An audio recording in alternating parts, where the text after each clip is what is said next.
வணக்கம் காயத்ரி. அங்க இருக்கக்கூடிய மக்களுடைய நிலைமை என்ன, அங்க இருக்கக்கூடிய வசிக்கக்கூடிய சர்வைவல்கான தேவைகள் என்னென்ன அங்க இருக்கு, மக்கள் இப்போ என்ன மாதிரியான நடவடிக்கைகள்ல இறங்கியிருக்காங்க?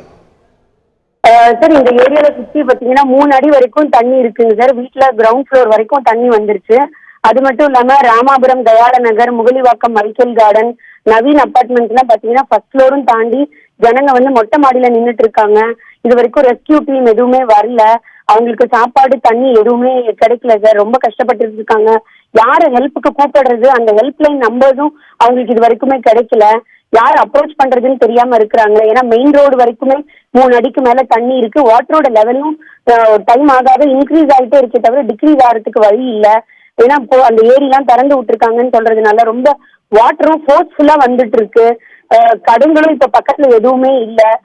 ரொம்ப இப்போ நிறைய பேர் குழந்தை வச்சுட்டு இருக்கிறவங்க எல்லாம் நடந்து ரொம்ப தூரம் போய் பக்கத்துல இருக்கிறவங்க யார் வீட்லயாவது ஒதுங்கிக்கலாமான்ற அளவுக்கு தேடிட்டு இருக்காங்க. தெருவே பாதி வெறிச்சோடி போயிடுச்சுன்னு சொல்லலாம். நேற்று காலையில இருந்து எங்களுக்கு கரண்ட்டும் இல்லை, தண்ணி இல்லை, குடி தண்ணி இல்லை, எந்த வசதியுமே இல்லைங்க சார்.